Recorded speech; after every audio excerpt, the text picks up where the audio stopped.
두 번째 사례는 92세 되신 어머님을 혼자 모시고 사는 따님의 사례입니다. 근데 이 따님도 결혼을 안 하셨어요.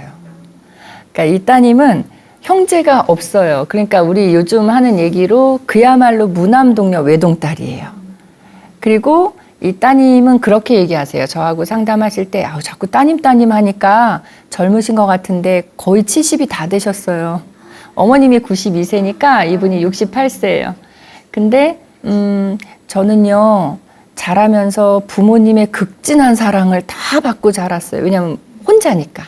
자녀가 한 명이니까 극진한 사랑을 다 받고 자랐고요. 그래서 제가 지금의 제가 이렇게 있는 것 같아요. 저는 부모님 덕분에 좋은 대학도 나왔고요. 또 사회적으로 아주 많이 인정을 받는 좋은 일도 했고요. 그렇게 지금 지내왔습니다. 그리고 저는 젊었을 때부터 생각이 좀 다른 친구들하고는 남달랐다고 해요. 왜 조금 이렇게 보면 이렇게 좀 튀는 학생들 있죠? 근데 굉장히 생각은 참신하고 창의적인 그런 학생. 그리고 본인의 생각은 소신 있게 얘기하는 그런 학생. 그랬는데 결혼에 대한 결혼관도 다른 친구들하고는 좀 달랐대요. 그래서 결혼이라는 건 이분은 그렇게 생각했대요. 결혼이라는 건 여자들에게 너무 희생을 강요하는 일인 것 같아. 나는 내 일이 이렇게 좋은 일이 있고 하니까 나는 결혼을 안 할래 이렇게 생각을 했고 그게 지켜져서 지금까지 결혼을 안 한 채로 지냈다고 합니다. 자, 자녀는 한 명인데 결혼을 안 했어요. 그러다 보니까 당연히 부모님하고 평생을 같이 살아오신 거예요. 근데 아버님은 70을 넘기시고 나서 돌아가셨다고 하고요. 지금은 어머님하고 그렇게 둘이 지내신다고 해요. 그래서 이분 말씀에 의하면 선생님 저희는 엄마랑 둘이 저랑 사는데 뭐 그렇게 큰 욕심 있겠어요? 없어요. 그냥 쬐끄만 소형 아파트에서 둘이 그냥 서로 의지하면서 지내는 거예요 라고 얘기하는데 그래도요 선생님 둘 다 혼자인 여성이다 보니까 남들은 이거 이해 못할 거예요 선생님. 이상하게 남다른 어떤 그 동지의식 같은 게 우리는 있어요. 그래서 참 그 말이 재밌더라고요. 남다른 동지의식이라고 얘기를 하는데 그래서 이 동지의식을 서로 느끼면서 그렇게 뭐랄까 이렇게 등 맞대고 서로 기대면서 그렇게 지내오신 거예요. 지내오셨는데 이 어머님이 이제 연세가 드시면서 어느 날부터는 치매 증상을 조금씩 보이셨다고 해요. 그래서 자꾸 집안일을 하시려고 하고 빨래를 다 해놓은 것도 본인이 또 손빨래를 하고 계신대요. 그러면서 하시는 말씀이 이제 약간 치매가 있으시니까 이런 거 속옷 같은 거일수록 깨끗하게 빨아야 되는데 일해주러 오시는 이모님 얘기하는 거예요. 그냥 그 걸레나 이런 거랑 이걸 같이 세탁기에 돌려버리니 이게 될 것 같아. 그러면서 따로 또 이렇게 하고 손빨래 하시고 그리고 이렇게 속옷에 뭔가 묻은 그런 속옷을 본인이 처분하시기 어려우니까 옷장에 넣으시는데 너무 저 깊숙이 넣어 놓으신대요. 그러면 분명히 무슨 냄새가 나는 것 같은데 이걸 찾기가 너무 어렵대요. 그래서 이 따님 입장에선 그렇게 얘기하세요. 선생님 저는요 어머니랑 같이 살면서 딴 게 힘든 게 아니고 어머니로부터 살림에서 손을 떼게 하는 일이 제일 힘들었어요. 그래서 이게요 선생님 거의 어머니하고 저하고 전쟁, 투쟁 이 역사라고 봐도 될 것 같아요. 어머님은 살림을 스스로 계속 하시려고 하고 또 치매도 있으시고 연세가 지금 90이 넘어가시니까 저는 좀 안 하셨으면 좋겠는데 그게 너무 어렵더라고요. 그래서 저 사실 잔소리도 많이 했거든요 어머니한테. 근데 저는 어느 날 그런 생각 들었어요. 선생님 제가 딸이니까 어머니한테 이렇게 하지 마세요 저렇게 하지 마세요 얘기하지 이게 만약에 며느리였으면 이게 됐을까요? 며느리들이라면 이렇게 강하게 얘기 못 하잖아요. 그러니까 우리 어머니 보면은요, 선생님, 차라리 제가 나은 것 같아요. 근데 저는요, 선생님, 앞에도 얘기했지만 부모님으로부터 너무 사랑을 많이 받고 살아서 그런 생각했대요. 우리 어머니가 80 되셨을 때, 또 85살 되셨을 때도 어머님 모시면서 이런 마음을 딱 굳게 먹었대요. 힘들어도 힘들 때마다 내가 나중에 우리 어머니 돌아가시고 나서 후회하는 일은 없어야 되겠다. 그러니까 나중에 우리 어머니 돌아가시고 나서 후회하지 않도록 내가 정말 열심히 우리 어머니 모셔야 되겠다. 그러니까 참 대단하신 분이에요. 어머니를 오래 모시다 보면 사실 마음이 약해져요. 우리 그래서 김병에 효자 없다는 얘기 하잖아요.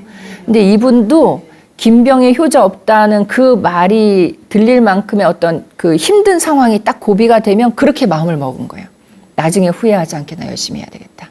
그래서 주변에서는 이분 보고 정말 극진한 효녀라고 일컬을 만큼 열심히 어머니를 모시고 오는 거예요. 근데 이분이 그러시더라고요. 선생님, 옛날처럼 한 60 정도 연세까지 사시고 이랬으면 저 진짜 더 열심히 할 수 있었을 텐데 어머님이 벌써 90이 넘기시니까 저도 사실 좀 힘이 들긴 해요. 그리고 또 제가 늙었어요. 그래서 효에도 유통기한이 있다는 생각이 어느 날 들더래요. 그래서 그 유통기한을 늘리기 위해서 제가 계속 마음의 다짐을 하곤 하면서 어머니를 모시고 있는데요. 우리 어머니 지금 밖에 모시고 나가잖아요. 그러면 어머니랑 이렇게 산책하러 나가면 바람이 좀 세게 부는 날은 어머니를 제가 잡고 부축해드리지 않으면 어머니 앞으로 이렇게 걸어 나가시지 못해요. 그러니까 어느 정도의 건강 상태인지 우리가 좀 가늠할 수 있는 부분이에요. 혼자서 바람 많이 부는 날은 혼자 못 걸어가시는 거예요. 흔들흔들 쓰러지시니까. 그러니까는 이렇대요. 되게 마르시고 왜소하고 그런 어르신이래요. 그러니까 약간 좀 호리호리하고 자그마한 그런 체형이신 것 같아요. 그래서 이 선생님이 힘든 점, 그러니까 이 따님이 모시면서 힘들기도 하고 앞으로는 어떻게 해야 될까요? 이런 고민도 하고 그러면서 상담을 해오셨던 사례인데 저는 이 사례를 이렇게 얘기 나누면서 한 사람의 어떤 살아온 일대기를 좀 느낄 수 있는 그런 그 상담이었던 것 같고요. 앞에서도 얘기했지만 예전처럼 평균 수명이 그렇게 길지 않았을 때는 우리가 대부분의 분들이 정말 심혈을 기울여서 열정을 갖고 부모님을 모시게 되죠. 근데 지금은 100세 시대라고 하다 보니까 100살이 되실 때까지 열심히 돌봐드리고 모셔야 되니까 중간에 우리도 체력이 많이 빠지는 거예요. 그런데다 이 어머님은 지금 치매라고 하시는데요. 치매 걸리면 지금은 보통 한 15년, 20년은 생존하세요. 치매 걸린 시점부터. 그러면 가족이 이분은 치매 걸리기 전에도 부양을 했고요. 치매 걸리고 나서도 지금 계속 부양이 이루어지고 있는데 가족의 입장에서는 치매가 안 걸렸을 땐 좀 낫지만 치매 걸리시면 더 힘들잖아요. 그런 상황에서 지금 15년, 20년을 돌보다 보면 사실 힘에 겨우시죠. 그래서 저는 이 따님이 왜 주변에서 아까 효녀라 그랬잖아요. 그런 말 들으면요. 어머님을 더더욱이 시설에 모시는 건 못해요. 왜냐하면 효녀라고들 얘기를 하는데 나도 힘들어서 시설에 좀 모실까 했더니 효녀다 그러면 또 못하고 이렇게 되거든요. 근데 저는 오랫동안 어머님을 계속 이렇게 좋은 마음으로 모시려면 시설도 하나의 대안이 될 수 있기는 해요. 근데 이 따님도 지금쯤은 조금 그런 생각이 들기도 하나 봐요. 예전에는 이랬대요. 선생님 저도요. 입으로만 의식 있는 사람인 것처럼 막 이렇게 따박따박 말하고 다녔죠. 막상 제 생각은 옛날 사람인가 봐요. 우리 어머님을 시설에 모신다는 게 제가 이게 마음으로는 용납이 안 되더라고요. 저 근데 밖에 나가서는 시설에 모시는 것도 효의 한 방법이라고 저도 그렇게 얘기는 해요. 근데 이게 안 돼요. 그러시더라고요. 근데 지금은 이게 조금씩 그쪽으로 마음이 열리시는 것 같아요. 그래서 제가 그렇게 얘기했어요. 시설에 모시는 게 선생님 지금 따님이 얘기하신 것처럼 지금은 많이들 하고 있는 일인데 만약에 어머님을 시설로 모신다 하면은 정말 집에서 진짜 아주 가까운 시설로 모시는 건 저는 그건 괜찮을 것 같습니다. 요즘은 시설이 예전하고 달라서 굉장히 개방적이에요. 그 점심시간에도요, 떡볶이 사가지고도 방문하는 게 시설이에요, 요새는.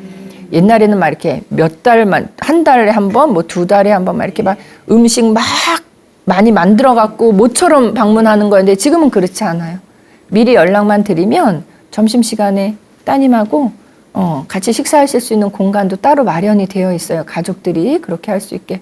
그래서 제가 예전에 봤던 게 그 모습이었어요. 어떤 아드님이 어머님을 그 같은 구 안에 있는 시설에 모셔두고요. 일하러 가다 오다 진짜 떡볶이 사가지고 가더라고요.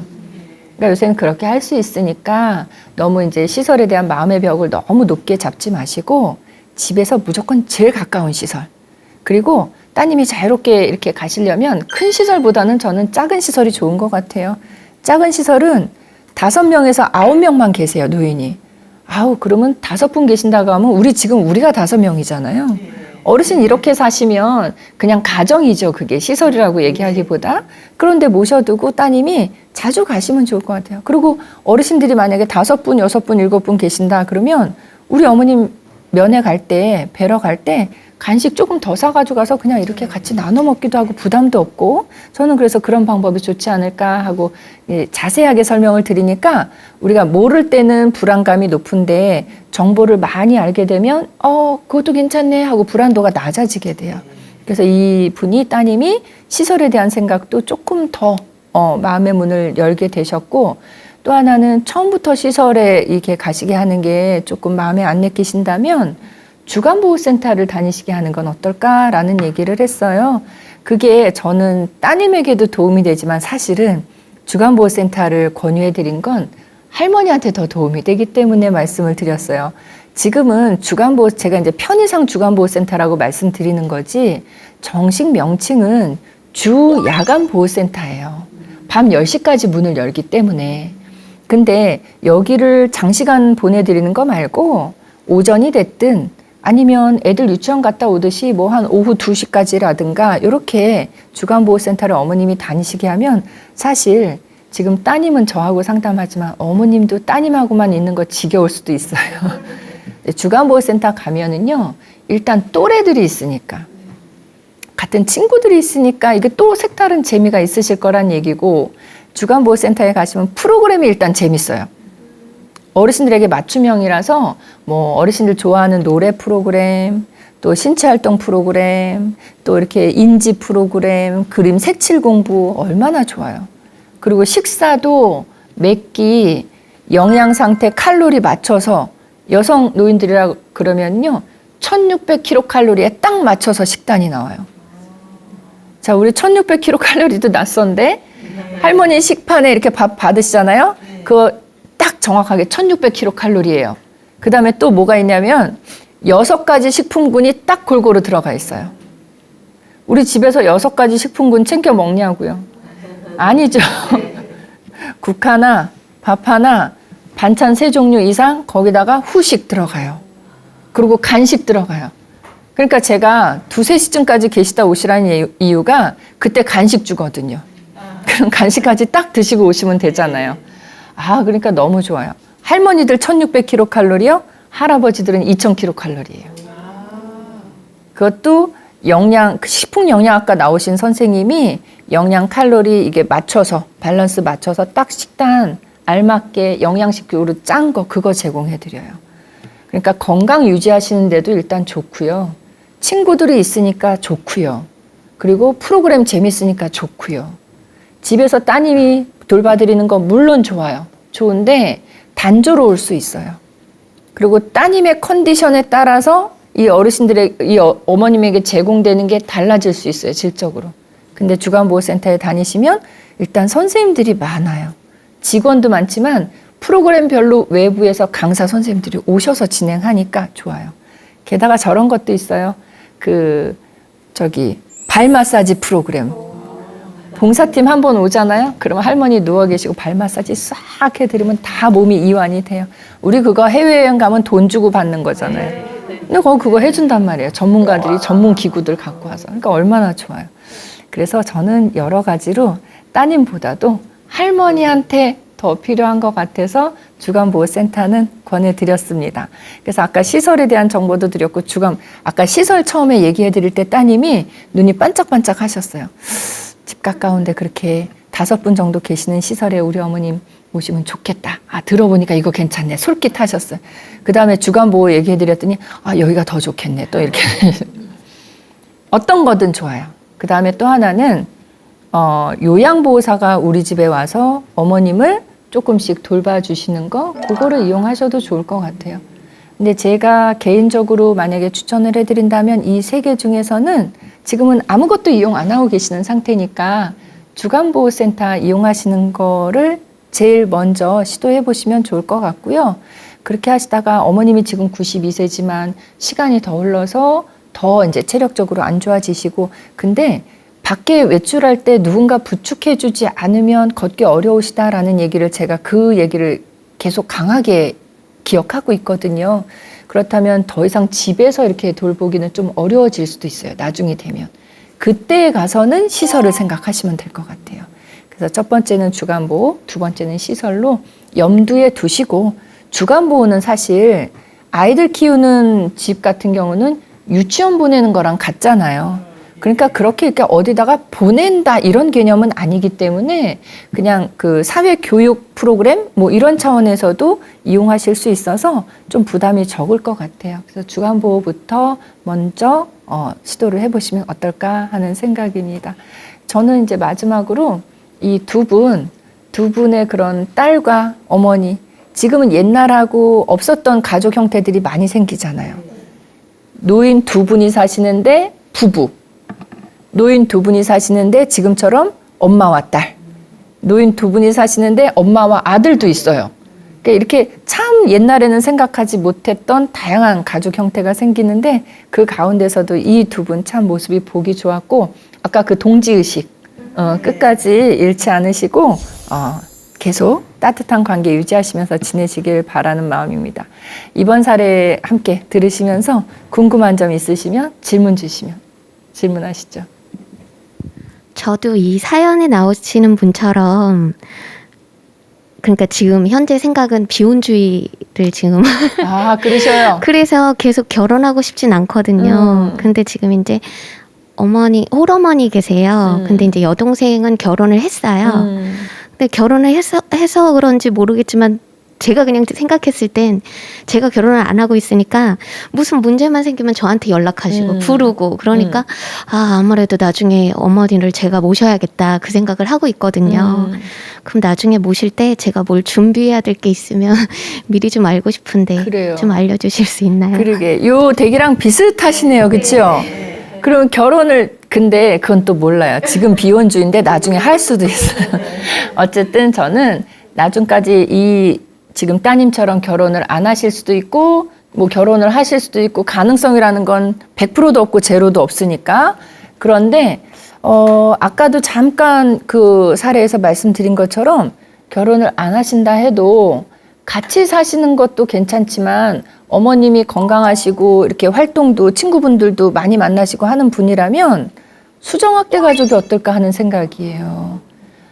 한 건물에 이렇게 아래 윗집, 또는 한 건물에 이렇게 앞에 호수, 아니면 몇 집 건너에 이렇게 그렇게 지내시면 엄마 하고 수시로 문 열고 들어갈 수도 있고, 어머님도 야 하고 들어왔는데 청소도 안 하고 이렇게 사니 하면서 또 잔소리도 한 번씩 하실 수 있고, 그러나 기본 생활은 또 따로 하니까 서로 존중도 하실 수 있고. 그래서 저는 어머님을 누가 돌본다, 그거는 건강이 안 좋아지셨을 때.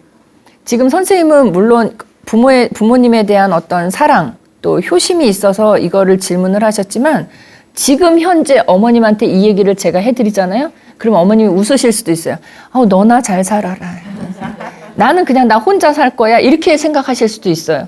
그러니까 나중에 어떻게 될지는 지금 누구도 예측을 못하지만, 저는 노인도 건강하시고 자녀 세대도 건강하다고 하면 지금 수정확대 가족의 형태가 제일 좋은 가족의 형태가 아닌가 하는 생각이 듭니다. 가까이, 멀리는 아니고 참 가까이에서 따로따로 살아가시면 같이 사는 것 같은 효과도 보시면서 사생활은 존중되니까 다툼의 여지는 좀 줄어들고 해서 좋은 가족 형태가 아닐까 하는 그런 생각을 해봤습니다.